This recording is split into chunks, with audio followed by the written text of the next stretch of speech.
I'm Yvonne Wilson, and I'm the chair of the Volunteer Enrichment Committee, and this is our third enrichment program for the year. And so I want to welcome everybody who has put aside at least your lunch hour to come and listen to Rachel Poutasse talk about archives.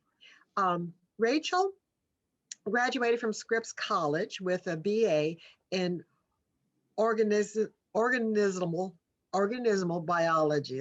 We were discussing how to pronounce it at the very beginning. Anyway, and she joined the garden in 2013 as a curatorial assistant in the Herbarium and later became a workroom manager. During 2013, she also saw the exhibit of Claire Mason Fox at the Huntington Library and was impressed by the intersection of science, history, and art. She was given a chance in 2015 at the Garden to work with the CalBG librarian Irene Holiman, David Bryant, Mayor Nazaire, and our volunteer John Bradley on the Marcus E. Jones archive and curated an exhibition on his life and achievements as a late 19th century botanist. With this exhibit, she saw the relationship between curatorial materials and natural history collections. And then she left the garden in 2017 to attend UCLA graduate school, where she obtained a master's in library and information science with a specialization in archival studies. Since that time, she has applied her arts as an intern in the UCLA Herbarium and at the archives for the Sequoia Kings Canyon National Park, archives of the Museum of Northern Arizona, and the Getty Research Institute. She returned to the garden in October 2020, last year, as a part-time person working under a grant from some very special friends of the library. She is currently working with Irene to survey and inventory the archive collections and develop guidelines for processing and preserving the collections. Today, we look forward to hearing about the art of archiving. Thank you, Rachel. Okay, thanks so much, Yvonne, and thank you, Danielle, for these introductions. And I just want to say a big thank you to all of you joining us right now. I'm hoping that someday in the near future, we'll be able to do this again in person. But for the moment, thank you for joining us in this format. And I'm really excited to have a chance to talk to you today about the archives at CalBG. Just give you a little overview of some of the things we have in the collections, and also share some of the basics of archival preservation, some of the guidelines that we're implementing for housing and handling our collections. And I'm hoping as well that some of this information might be useful to you in your personal lives. I know many of you probably have your own collections, whether that's family photos, papers, scrapbooks, anything of that nature. So I'm hoping if you're thinking about embarking on your own archival project, some of this will be helpful to you in that way as well. So I want to start off just by giving you an overview of some of the kinds of collections that we have in the CalBG archives. I think, even if you're a library volunteer, and even if you've worked with an archival collection or two there, you don't always have a full picture of the scope of the collections that we have here.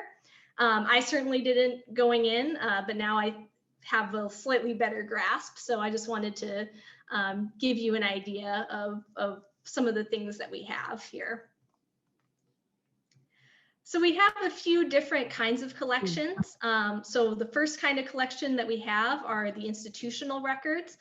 These are things such as financial and legal records, annual reports, basically any kind of document produced by the institution in the course of daily operations. So we also have things, in addition to just the institutional records, we have things like an ephemera collection, we have a collection of news clippings. So it's kind of varied. It's not just, financial records or accounting books or things like that.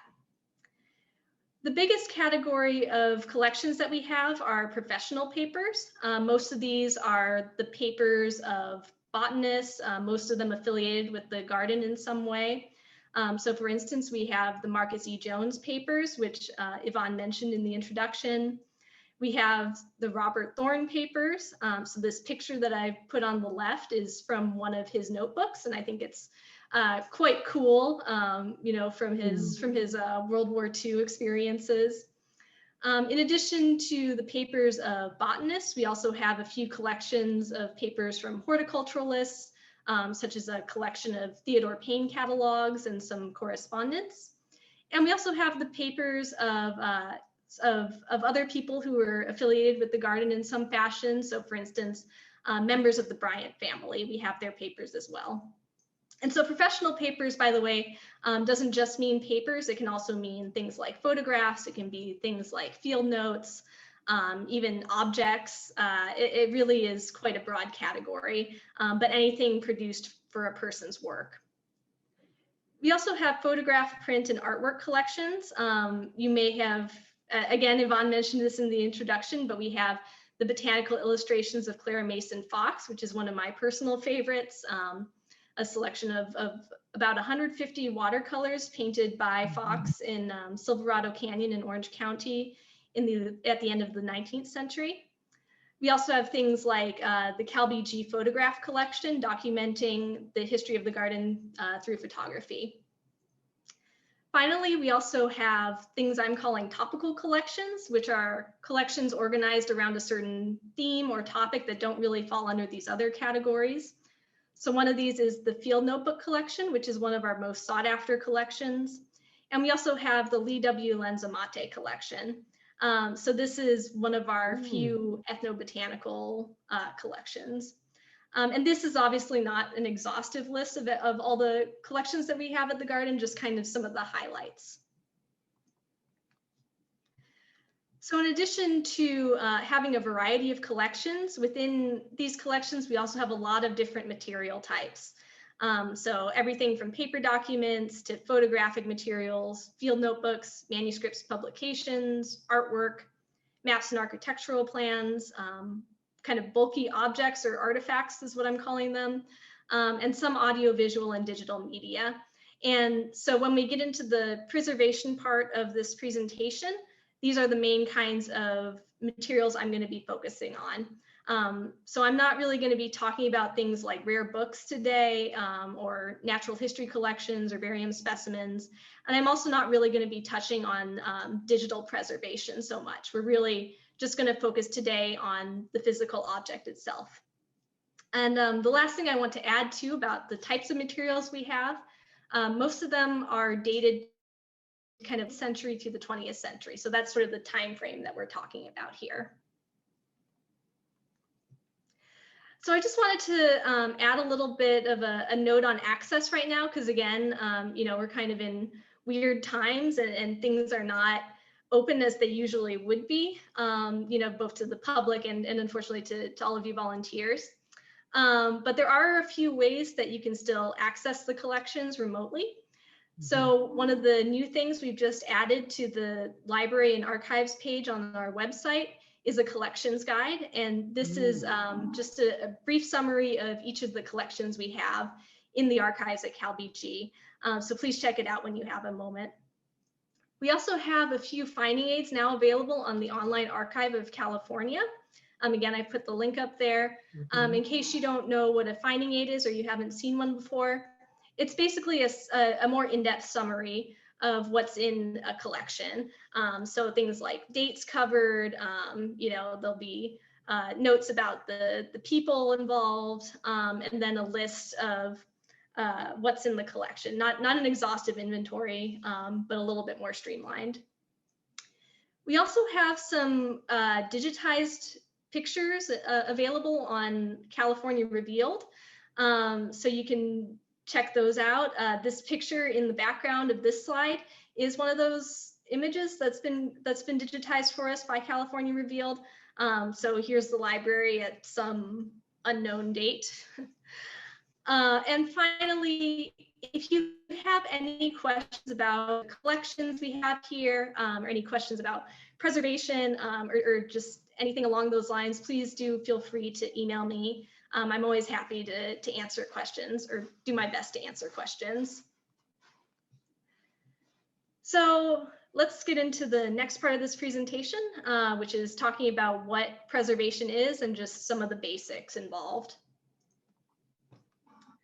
So I want to just start off this part by providing some definitions, just to be really clear about what exactly I mean when I say preservation, and to distinguish it from conservation. So preservation is the act of keeping from harm, injury, decay, or destruction, especially through non-invasive treatment. So this really means things like passive interventions. So we're talking about things like environmental controls. We're talking about things like the kinds of boxes and folders you're using to keep your materials in. It's really focused on storage and passive intervention. This is to contrast it from conservation, which, I mean, like obviously conservation in an archival context is different from conservation in, say a botany context or biology context. But in an archives context, when we're talking about conservation, we're more focused on repair. So for instance, repairing a piece of paper that's been torn. That's conservation. And conservation is a really specialized field. It's very, it requires a lot of additional training and expertise. And so, today we're really going to be focused more on preservation. Like, what are some of the simple things that you can do to protect your collections? So as I just mentioned, one of the key components of archival preservation is the environment you're keeping your collections in. And so this really comes down to temperature, humidity, and light. So for relative humidity, you want to keep most collections between 35 to 50% relative humidity. And this is to prevent things like mold from growing on your collections. So this picture that I've added up top, this first graph, this is some of the data that we've been keeping at the library for the past 6 months, showing relative humidity. So that blue line you see up top is the outside humidity. And below we have, in red, we have the humidity for the library itself.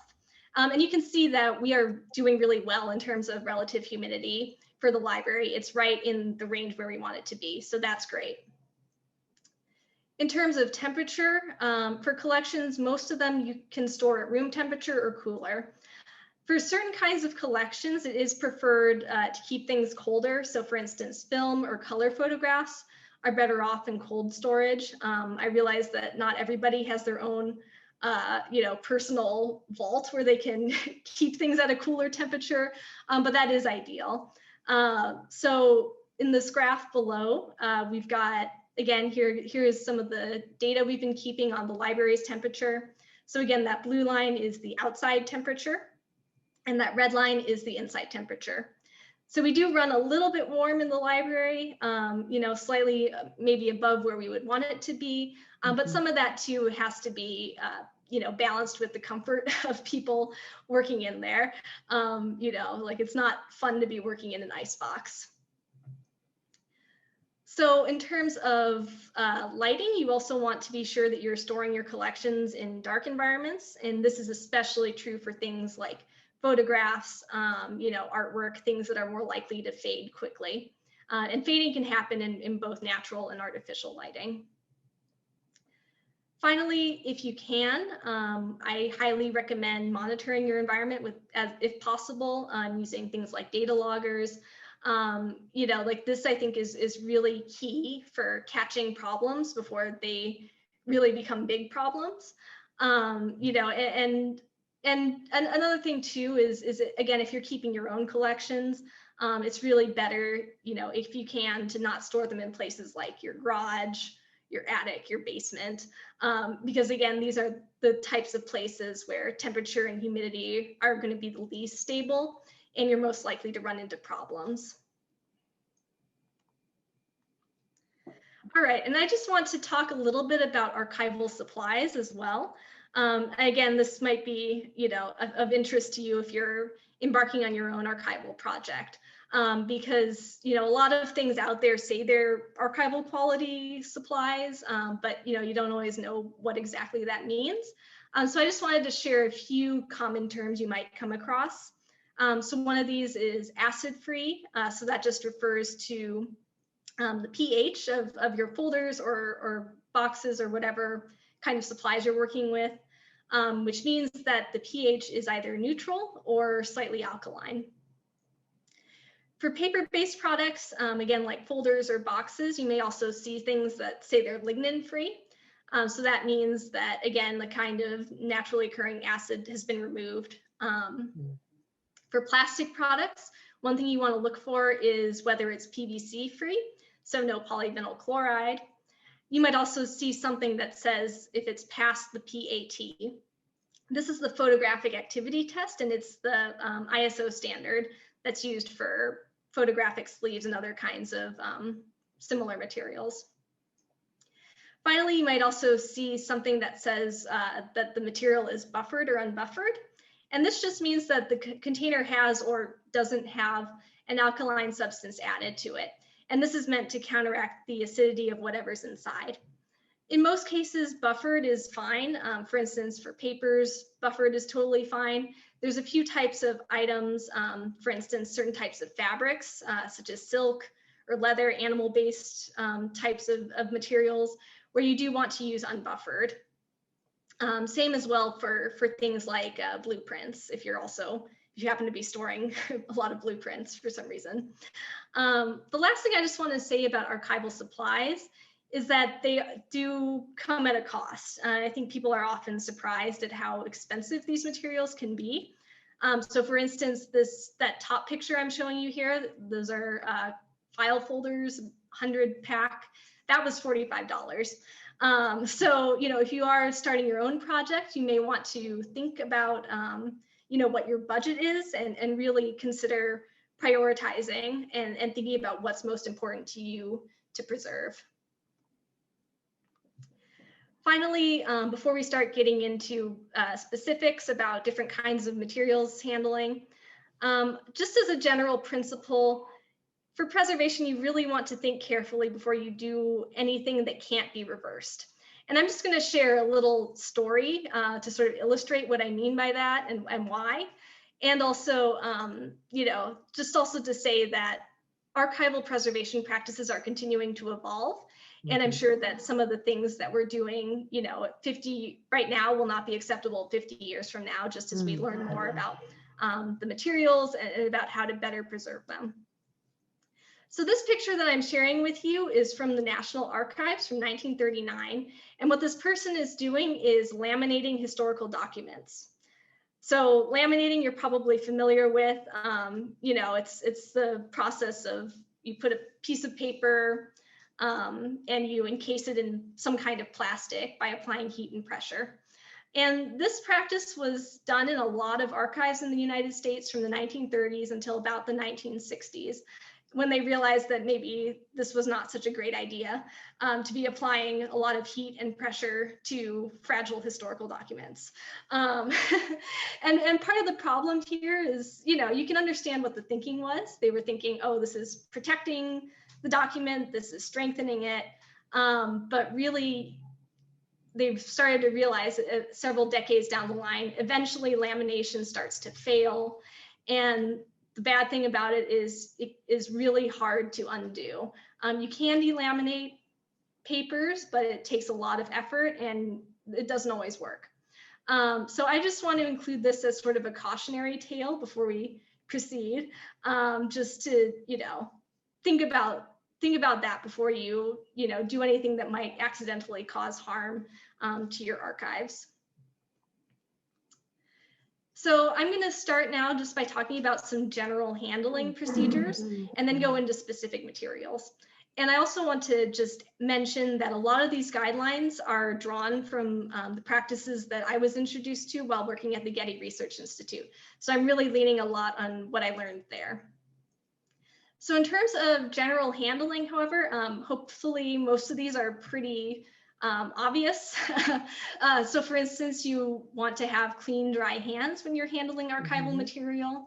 In most cases, you do not need gloves. There are certain materials where you do want gloves, but in most cases, as long as your hands are clean, it's fine.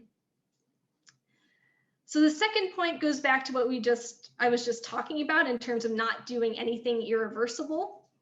You want to use pencil to make markings on anything such as, your folders or boxes. You never want to use pen because, again, you can't erase pen. You don't want to have food or drink around collections. You don't want to be that person they talk about in a few years who spilled coffee on the Clara Mason Fox botanical illustrations. Don't be that person. And finally, you want to be sure you're isolating any materials that have suspected mold or insect or rodent infestations from the rest of your collections. And to this last point, if this is something that you've experienced with your own collections, depending on the scale of the problem and your level of comfort, this may be a case where you really do want to bring in professional help. So you don't necessarily need to be tackling a huge mold infestation on your own, and I wouldn't personally. All right, so let's talk about boxes and folders. So all of these pictures I'm sharing with you, by the way, these are things that I've come across in the collections in the course of surveying. So first of all, when it comes to archival boxes and folders, you shouldn't be jamming items in your box. The box should be fit to the item. So what we see here on the left is kind of this exact problem where a bunch of accession books were crammed into a box that is just too small. And this is a problem because, whenever you take anything out of there or try to put something back in, you're going to be causing damage to whatever else is in the box. So you really want to avoid this situation and just go with a bigger box or a second box. So you can also have the opposite problem. You might have a box that is not full enough.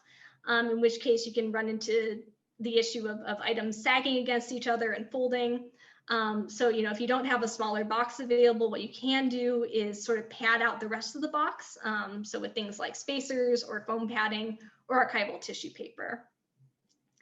And in terms of folders, you want to be sure that you're using folders that, again, are large enough to cover the item.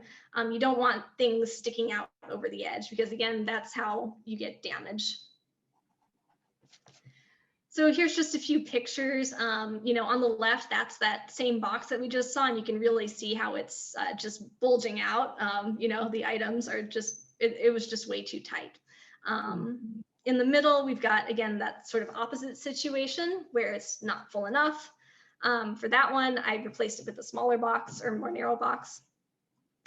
And then on the right, this is just a little test that you can do if you're not sure if your box is too full. If you stick your hand in the side when you've got all your folders in there, you should be able to fit your hand comfortably in the box. So if you're finding yourself like really jamming your hand in there, that's a sign your box is too full. Okay, so papers. Papers are the primary object we have in the archives. And so for most papers, it's fine to store them upright in archival folders and boxes. You can have more than one sheet to a folder. You don't need to put each sheet of paper in its own folder or sleep it individually or anything like that.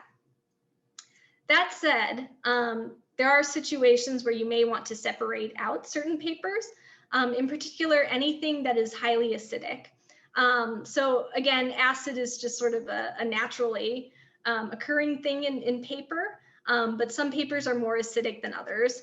And, and you see this sort of, in this picture I've got on the left, you can see it in sort of the yellowing and brownish color of some of those papers. Acidic papers will often end up being more brittle. So newspaper clippings are sort of a prime example of the type of paper you would want to separate from the rest of your papers, either by putting it in its own folder or separating it with a piece of archival paper in between. But you really do want to make sure that you're separating out acidic paper. You also want to remove anything like rubber bands, Post-it notes. You can remove tape if it's not going to damage the paper. However, people are kind of divided on paper clips and staples. My preference is to leave paper clips and staples unless they're rusting, in which case take them out. I spent an entire summer at the Museum of Northern Arizona removing staples. And, you know, if you have the time, like, go for it. But if you have other things to do, I think you can skip that. So here's just a few more examples of what I was just talking about. So on the left, you can see that kind of brownish, yellowish, acidic paper has left an impression on the folder on the other side. And then on the other side, the other picture, we had a Post-it note that was attached to this page. And so all I did with it was put it in its own little polypropylene sleeve. And then when it goes in its own folder, it'll stay, it can stay with the paper. So we know that they're supposed to be together. Photographic materials are another really big category of things we have in the archives. You know, and there's a lot of different kinds of photographic processes and materials involved, especially with older photographs. You know, it's not always, it can be kind of difficult to know like exactly what you have if you don't have a lot of specialized training. But in general, with photographs, it is a good idea to wear gloves, especially if you're handling large quantities of photographs or negatives. In some cases, for instance, if you're handling things like 35mm slides that come in cardboard slide mounts, you know, you're probably fine as long as you're not leaving thumbprints directly on the slide itself, which I would hope you wouldn't do that. So unlike papers, you do want to individually sleeve photographic materials. So these can be either in paper sleeves or it can be in clear polypropylene, polyester, or polyethylene sleeves. And so for us, we're putting negatives in paper sleeves and usually using the clear sleeves for photographs. We also want to separate negatives from photographs. We don't want them sharing the same box. And this is especially true for older negatives. So this photo that I'm showing you on the bottom here, this is a negative from the Robert Craig collection, and you can see it's not in great shape. This is an acetate negative, and it's this is a natural process that happens called vinegar syndrome. It's irreversible. You know, you just can't do anything about it. But what you can do is make sure that you're separating things like photographs and other materials so they're not coming into contact with this, because this will damage your other items. Finally, if you happen to have things like glass negatives and lantern slides, which we do, you want to be sure you're storing them on bottom shelves. You know, again, hopefully for reasons that are fairly obvious. And if there's an earthquake, you don't want to have a big box of glass negatives coming down on your head. So scrapbooks and albums. Scrapbooks and albums can be kind of tricky in terms of preservation because they often have a lot of different kinds of things in them. You know, photographs, newspaper clippings, all sorts of materials. But in most cases, you want to keep your scrapbooks bound, you know, just because it's generally, the scrapbook has value as a whole object, and the binding is part of that. You know, you want to store scrapbooks flat in archival boxes and not upright. And this is because, you know, again, because things are often pasted or taped into scrapbooks, you don't want things falling out because it's being, you know, stored upright. For scrapbooks that have things like photos or clippings, you know, on both sides of the pages, and you're worried that it might affect other items in the scrapbook, what you can do is interleave pages with archival tissue. You know, this is another kind of trade-off sometimes, because if you interleave every single page, you're really going to increase the volume of your scrapbook, and this can cause pressure to the spine. So you do sort of have to think about that and sort of consider your individual case. We have a lot of field notebooks in the collections, as well as things like bound manuscripts and publications. This is more straightforward. For the most part, these can be stored upright in archival folders with the spine down. However, if you have anything that's large or fragile, in that case, I would go for a flat archival box instead. And sometimes you do find little surprises in there. This is one of the Robert Thorne field notebooks, and he taped in a little specimen. So original artwork can mean a lot of different things. In our collections, we have watercolors, we have a lot of these pen and ink botanical illustrations. That's sort of the main thing that we've got in terms of artwork. And sort of depending on, the value of the item, the age, and, the condition, you can house these items individually in archival folders, or you can interleave them with archival tissue. You can store them upright or in a flat box, but that sort of depends on, the size, how fragile it is and what the medium is. So this picture I've got on the left here, this is from Philip Munns for his Flora of Southern California, and it's quite big. You can see there's a lot of different pieces that have been pasted on. So for something like this, you definitely want to go for a flat box and interleave with tissue. Things like frames and mats can usually be removed. I would, unless removing it would damage the item, or if the frame or mat has some sort of special significance, like, I don't know, if somebody signed the mat or whatever, then keep it with it, sure.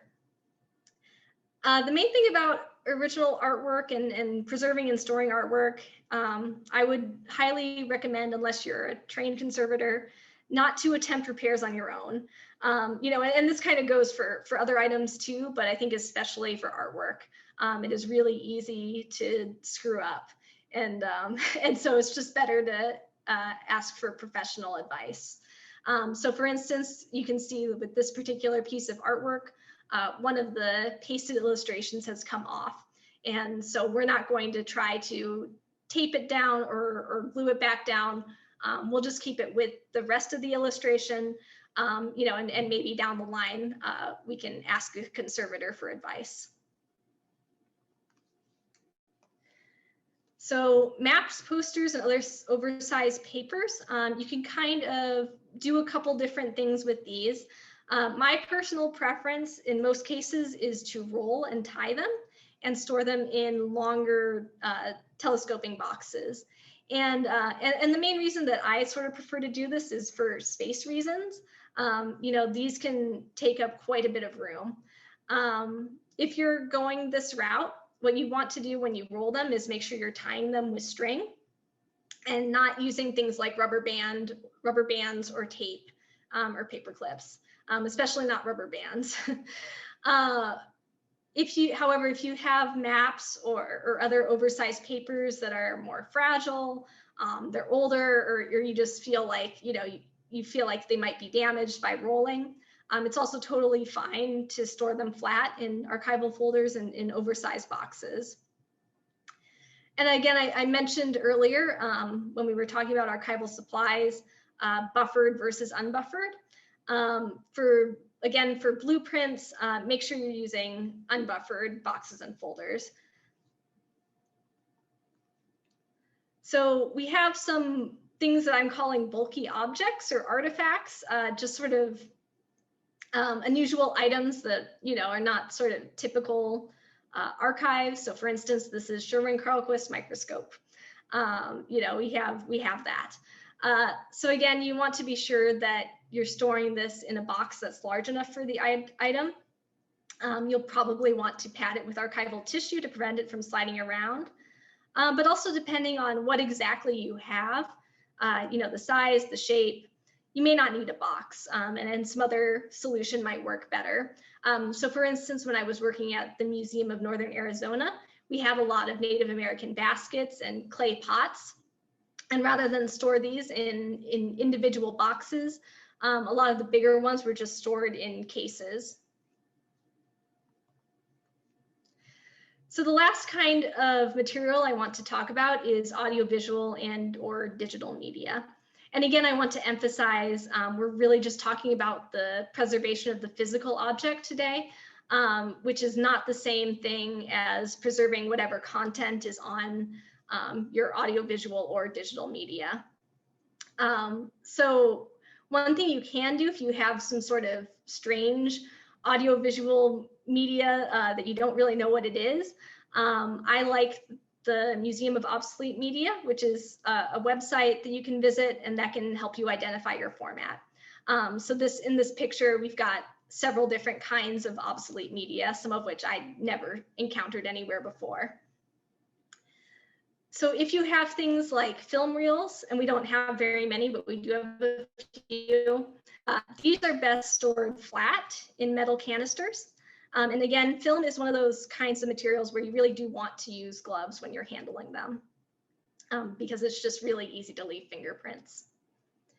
If you have video or audio tapes, so like VHS, which is most of what we have, or audio cassettes, you want to store those upright, you know, as opposed to stacked on top of each other, like I have in this picture. And you also want to retain, you know, the individual cases if you have them, because a lot of times those have information written on them. And so it's really, you know, a good idea to keep them with the item. However, if the case is in really bad shape, you know, or it doesn't have any case at all, there are archival sleeves and cases out there that you can use for, you know, your videotapes, CDs, DVDs, whatever. So I just want to wrap up by talking about some of the future plans that we have for the archives, you know, and just a few, just to give you an idea of where we're going. So one of the big things that I would like to do is add and also update catalog records for archival collections in the Claremont College's library catalog. Another goal is to process or finish processing some of the high priority collections and right finding aids.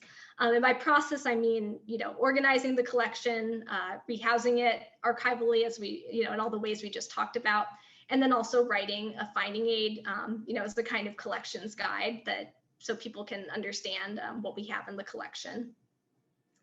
We're going to try to continue to upload new finding aids to the Online Archive of California.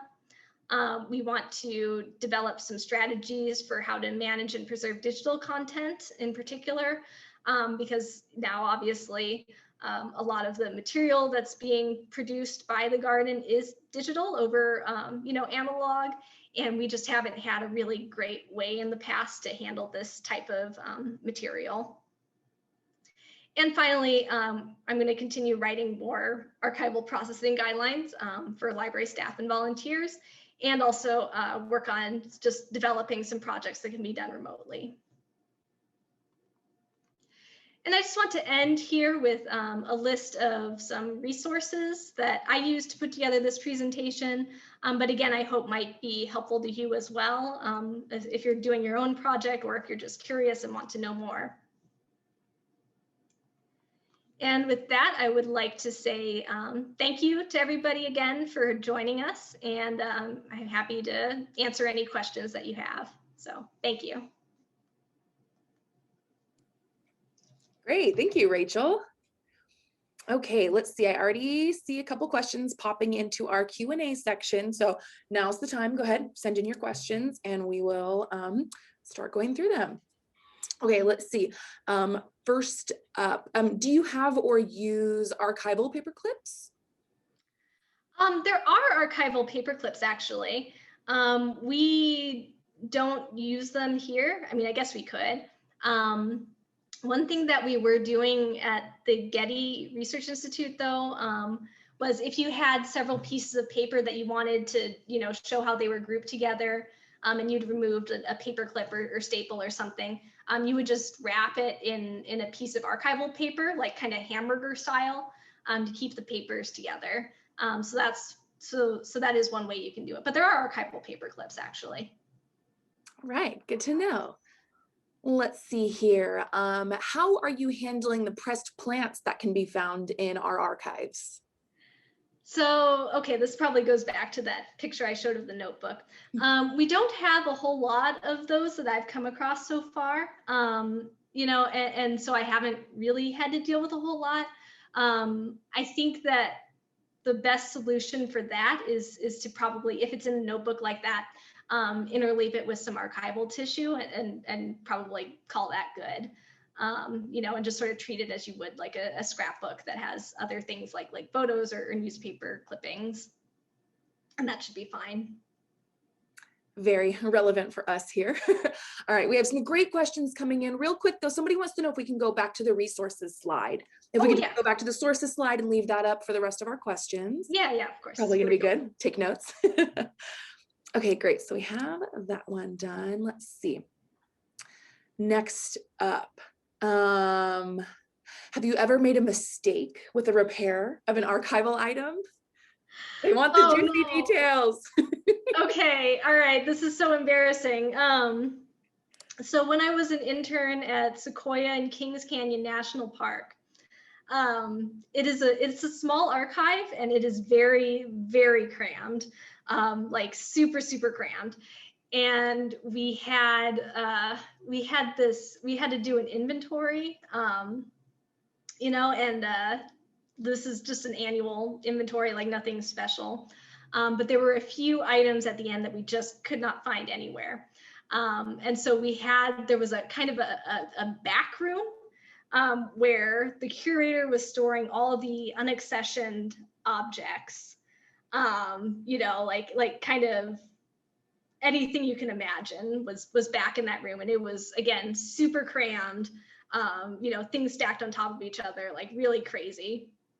And as I was looking one morning to try to find, I don't even remember what I was trying to find, but I knocked over a Coke bottle that was, I think it was like a special bottle, you know, that had some sort of like park logo or some sort of relation. I don't even remember what it was, but I knocked it over and broke it. And, you know, I felt super bad, but I gave it to the curator and he was like, oh, well, it's fine. It's not even accessioned, so don't worry about it. So I don't know what he did do with it. I don't know if he put it in a box or if he just disposed of it. I'm not sure. But here's my embarrassing story. So now you all know. Oh no, now we know. Okay, great. Next up, we have for repairs to original artwork, where might one find a conservation resource? Ooh, that's a good question. I think, God, locally, I'm not sure. You know, I would definitely check out though some of the resources from the Library of Congress about collections care that I've thrown up on the resources page. And that might give you some ideas. Like they have more conservation resources. You know, for the Getty Research Institute, we had our own conservation department that could deal with all these sorts of things. You know, so we would just, you know, we'd come across a problem and you just hand it over to the conservation people and we'd be like, okay. But yeah, off the top of my head, I'm not sure about local resources. I would have to look into that more. Okay, thank you. Let's see. Can you estimate the number of high priority collections that need to be processed in our library and archives right now? So I would say, well, I'll just tell you what I think they are. So one of the high priority collections that we've started processing is the field notebook collection, because it's, again, one of the ones that we get the most questions about. I would also say that the CalBG institutional records are really important. They've kind of been partially processed in the past, but I think there's a lot more that needs to be done with them. And that one, again, is also referenced a lot. I would say that the Robert Thorne papers is another one that I consider a high priority. You know, just like that one is kind of a more challenging one because, again, it's been partially processed, but more material has been added and it's quite large. So those are the ones that I've got off the top of my head, those three. Great. Let's see, someone asked, where can we purchase archival materials, folders, boxes? Okay, yeah, that's a good question. So in terms of companies, for the CalBG library, we use Gaylord Archival Supplies, and we also use Hollander Metal Edge. And these ones we use because we get a company discount. So it's a little bit cheaper for us. At the Getty Research Institute, I know University Products was the company that they were using, especially for things like photo sleeves in particular. So those are kind of a few ones that I've used in the past. And there are things that you can just get through Amazon. But again, like sometimes they can be a little bit sketchy, where, like it'll say archival, but again, like not really explain what that means. So yeah, those are 3 companies that I can think of off the top of my head. Good to know. Okay, next up, for the obsolete media collections, are there corresponding obsolete media players? Like if the garden wanted to view these? It's I did ask Irene about this, and she's got a VHS player at home. But at the garden, not that I'm aware of. So I know that one of the things we've been doing with California Revealed, we just had a number of videotapes that they digitized for us. So these are available online. You can check them out. Not super great quality, but that's kind of unfortunately the case for a lot of these older media. But we are digitizing some of them that way. In terms of a player on site, though, not that I know of. It would be fun though. It would be fun. I don't know what you get. All right, let's see. Next question. Over the past few decades, our asker's family has been putting family photos into large gallon Ziploc bags. So they want to know if they should get the material out of the bags and put them somewhere else. I would recommend that, yeah. Because Ziploc bags are just they're not archival storage, and plastics in particular, you don't always know what's in them. So what you could do with them, sort of depending on I think the quantity of photos, and size and that sort of thing. There are archival photo albums that you can get, and photo sleeves. So that's probably what I would recommend in that case. Again, though, these supplies can be a bit expensive. So you may want to consider setting priorities in terms of which photos are the most important to take out of there. But yeah, I would not store them in Ziploc bags. All right, and then actually coming off the tail end of that question, talking about family photos, should we be storing these in albums or storing them individually? I think you can kind of go either way, sort of depending on your preference, and, number of things. I like albums personally, just because I think it's easier to just flip through pages. Like that's sort of my preference in terms of things like slides as well. Like I prefer putting things in sleeves and in albums as opposed to individually sleeving photos. But again, I think it just sort of depends, what your storage requirements are, like number of photos, and again, like the cost of the different materials. But either really works, I think. Thank you. Okay, let's see. Are there any film or videos in our collection of the garden grounds? There are videos. I do know that we have videos, some from like 1990s, early 2000s, even 1980s. Unfortunately, beyond those ones that have already been digitized for California Revealed, I haven't really had a chance to actually, look at them and see what kind of content is on them beyond whatever label description we have, just again, because we don't have a way to play it ourselves. So I do know that we have a few, and I think it would be great to get those digitized at some point in the future. But I haven't seen exactly what's on them or how good the condition is. Got it. Okay, let's see. If your space is at a premium, is it okay to dispose of some items? And how would you go about making a determination of what to keep? Boy, this is a tricky question. And I think, if you're talking about personal collections, you're really the one that has to make that determination. You might want to be thinking about certain things like, like